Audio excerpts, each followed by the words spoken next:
आइए बात करते हैं उन पेंशनर्स से जो कि इसके भुक्तभोगी हैं कि न्यू पेंशन स्कीम लागू होने से उनके क्या नुकसान होने जा रहा है या क्या नुकसान हो रहा है और उनकी बातें क्या हैं। हम यहाँ पर पेंशनर एसोसिएशन के कुछ कर्मी मौजूद हैं, कुछ उनके अधिकारी मौजूद हैं, कुछ उनके सदस्य मौजूद हैं, उनसे बात करते हैं। क्या नाम है आपका? बैद्यनाथ प्रसाद। बैद्यनाथ जी, क्या परेशानी है ये इस तरह से? परेशानी आने वाली पीढ़ी को या पेंशन पुरानी पेंशन नहीं मिलेगा तो इसका कुप्रभाव उसके बाल बच्चों पर पड़ेगा, उसका सही शिक्षा नहीं मिलेगा, उसका भरण पोषण नहीं होगा, सामाजिक स्तर गिरेगा।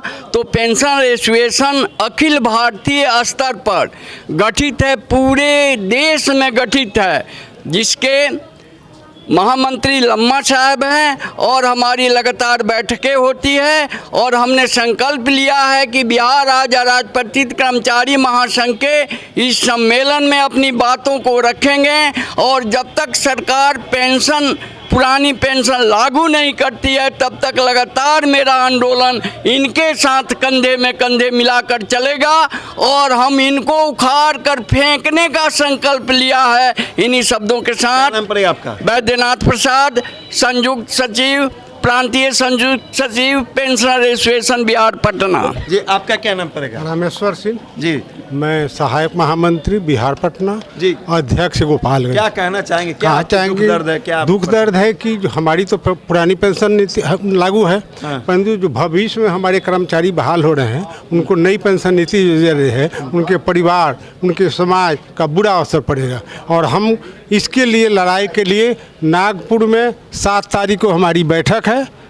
Pensioner Akhil Bharatiya pensioner association, अगर सरकार लागू नहीं करते तो क्या केंद्र सरकार के खिलाफ वोट करेंगे? एकदम डट कर करेंगे और पूरे लोगों को आंगनबाड़ी से लेकर शिक्षक तक जितने संविदा और कॉन्ट्रैक्टर कर्मचारी हैं सब के साथ मिलकर हम विरोध करेंगे और सरकार को हटाने का कोशिश करेंगे। चाहे तो राज्य सरकार अपना तो लागू कर सकती है, तो आश्वासन केवल देने से नहीं ना होगा। तेजस्वी यादव ने कहा कि नहीं हम लागू करेंगे, अब कह रहे हैं कि नहीं हम मुख्यमंत्री होंगे तो लागू करते। इस तरह का आश्वासन से नहीं चलेगा।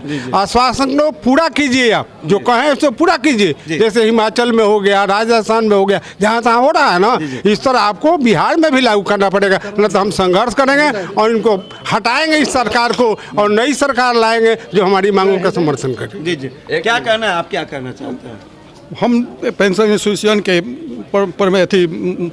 प्रखंड मंत्री हैं, हम अनुमंडल मंत्री हैं, हम ये बिकरवासी, हम ये चाहना चाहते हैं कि बिहार सरकार हो या केंद्र सरकार अपने एमपी या विधायक सभी लोग को पेंशन दे रहे हैं, लेकिन हमारे जो नए नियुक्ति कर्मचारी हैं 2004 का बाद से उन लोगों का कर्मचारी बंद कर दिया गया है। इसके लिए हम लोग जितने कर्मचारी एसोसिएशन के रिटायर्ड कर्मचारी हैं उन लोगों से हम लोग तैयार किए हैं कि जो कार्यक्रम चल रहा है उसके लिए हम लोग आगे आंदोलन करने के लिए तैयार हैं। आगे आंदोलन होगा तो बिल्कुल आंदोलन करने के लिए तैयारी है। इसमें कुछ और लोग हैं। क्या नाम है आपका सर? रामायण सिंह। रामायण जी, क्या कहना है? हाँ, हमको कहना है कि यह जो पुरानी पेंशन है यह सरकार लागू कर दे। इसके लिए पेंशनर एसोसिएशन जो है अखिल भारतीय लेवल पे इसका संगठन है, यह इसके लिए समझिए लड़ाई कर रहा है। और जब तक ले हम लोगों का पुरानी पेंशन लागू नहीं होगा तब तक ले हम लोग बैठेंगे नहीं। और यह 2024 का जो इलेक्शन है उसमें हम लोग जो हमारी पुरानी पेंशन को लागू सरकार नहीं करेगी तो उसको हम लोग डैमेज करने का काम करेंगे। हाँ, दूसरा चीज़ है कि हमारी एक पेंशन एसोसिएशन से एक ऐसी मांग है कि जो 60 बरिस से जो ऊपर का हो गया है, चाहे वह APL BPL या सब कुछ नहीं है ना, सबको 5000 रुपया सरकार जो सवाल है कि उन लोगों को पेंशन दे और समय दे ताकि उन लोगों का जो है अथी चल सके, समझे कि उसमें कोई परेशानी नहीं हो। यह हमारा समझे कि माने मुख्य मांग है। इसी मांग के माने अथी में हम लोग। आपके साथ ही एक और हमारे कर्मी हैं, क्या कहना चाहते हैं? मेरा नाम वकील राय है। मैं बिहार राज्य के संयुक्त राज्य कुरियर संघ के मंत्री हैं। हमारे पूरे बिहार में स्वास्थ्य विभाग के अंतर्गत 10,800 कुरियर वैक्सीन कुरियर कार्यरत हैं। जो सरकार से मैं मांग करता हूं कि मांग यह है कि इनको सबको नियमित किया जाए और 23,000 तनख्वाह दिया जाए, क्योंकि यह विधानसभा में भदेव चौधरी जी ने माननीय भदेव चौधरी जी ने यह मांग उठाया है। इसको सारण जिला के धरती से मैं मांग करता हूं कि वैक्सीन कुरियर को कार्यरत कर्मचारी के रूप में काम करते हैं और नियमित करने का इसे मांग करें। साथ ही आशा और ममता भी हमारे साथ में काम करती है और स्वास्थ्य विभाग में निरंतर काम करती है, लगातार काम करती है। इनको भी मानदेय छोड़कर नियमित किया जाए। मैंने वैक्सीनेटर से लेकर आशा ममता तक को नियमित बहाली करने की मांग की जा रही है इस मंच से। ये तमाम बातें हैं कि जो लोग है बट नेचुरल है कि जब ये एक संघ का ये सम्मेलन है तो वहाँ पर समस्याएं रखी जाएंगी, बातें कही जाएंगी और सरकार को भी विचार करना चाहिए, क्योंकि आने वाले दिनों में सरकार के लिए मुसीबत बढ़ेगी, क्योंकि धीरे धीरे आक्रोश कर्मियों में बढ़ रहा है। एक कर्मचारी हमारे साथ है, हम क्या बात करना चाहें, क्या नाम पड़ेगा आपका? वीरेंद्र कुमार सिंह। वीरेंद्र जी, क्या कहना है? हमारा कहना यही है कि जितने आपको रिटायर्ड कर्मचारी हैं, आपको जो है पूरे ज़िले में उन लोगों को कोई मेडिकल सुविधा है, जाते हैं हॉस्पिटल में लाइन में खड़े रहते हैं, कोई सुविधा नहीं मिलती है। रेलवे स्टेशन के पास जाते हैं, उनको जो कोई सुविधा टिकट के लिए नहीं मिलती है।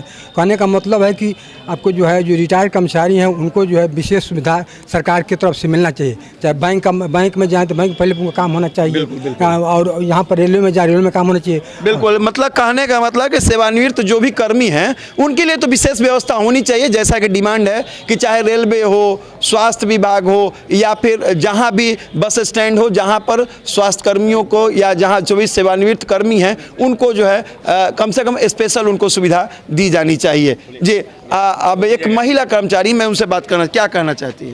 कहना हम यही चाहते हैं कि हम लोग तो पुरानी पेंशन के लिए लड़ रहे हैं, जो माने थी होगा वो करने के लिए हम लोग सब तैयार हैं, चाहे तन मन धन लगा दिए हैं इसमें हम लोग।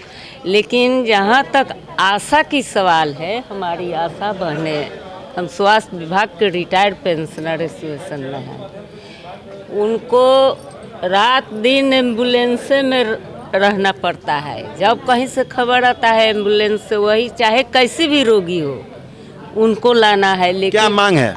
उन लोगों का मान है कि आज तक ले जो बढ़ा वो भी पूरा नहीं मिला।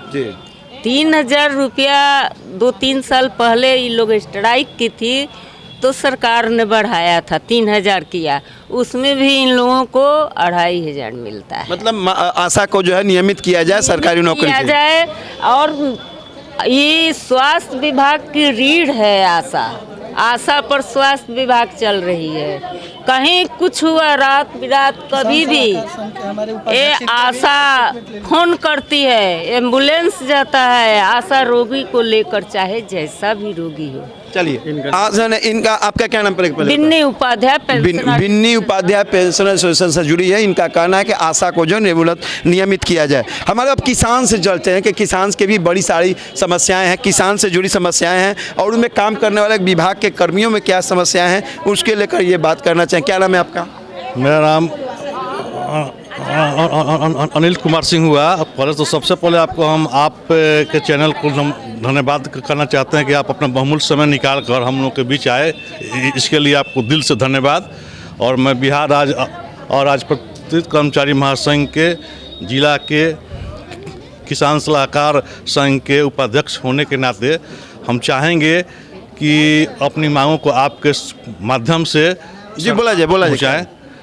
हम लोग चाहते हैं कि हम लोग जो सारण जिला से लेकर पूरे बिहार के 38 जिला में हम लोग किसान सलाहकार संघ विगत 2010 से कार्यरत हैं, लेकिन आज तक सरकार द्वारा हम लोगों को कोई भी सुविधा नहीं मिली। न हम लोग सरकारी कर्मी के रूप में हैं, न हम लोग किसान के रूप में हैं, न हम लोग संविदा कर्मी के रूप में हैं, न जाने सरकार हम लोग किस उद्देश्य से रखी थी। लेकिन हम चाहेंगे कि आपके चैनल से हमारी मांगों को पहुंचाइए और हम लोग को कम से कम नियमित करके संविदा कर्मी के रूप में नियमित करके हम लोगों को जो भी सुविधा है सरकारी सुविधा दी जाए। एक आशा कर्मी है, मैं उनसे जानना चाहूँगा कि क्या क्या आपकी समस्याएं और क्या डिमांड है सर? हम लोग का समस्या डिमांड यही है कि हम लोग कमीशन वाले काम हम लोग को कमीशन वाला काम रोका जाए और हम लोग को नियमित जो है हम लोग को नियमित काम बहाली की जाए। मिलाकर आपका कहना है कि किसान सलाहकारों की बात सरकार माने और किसान सलाहकारों को भी नियमित बहाली के रूप में उनको रखा जाए, नियमित बहाली की जाए ताकि आने वाले समय में वो बेहतर काम कर सके और बिहार को आगे बढ़ा सके। कैमरामैन SK आर्यन के साथ संजय भारद्वाज, आप तक .net।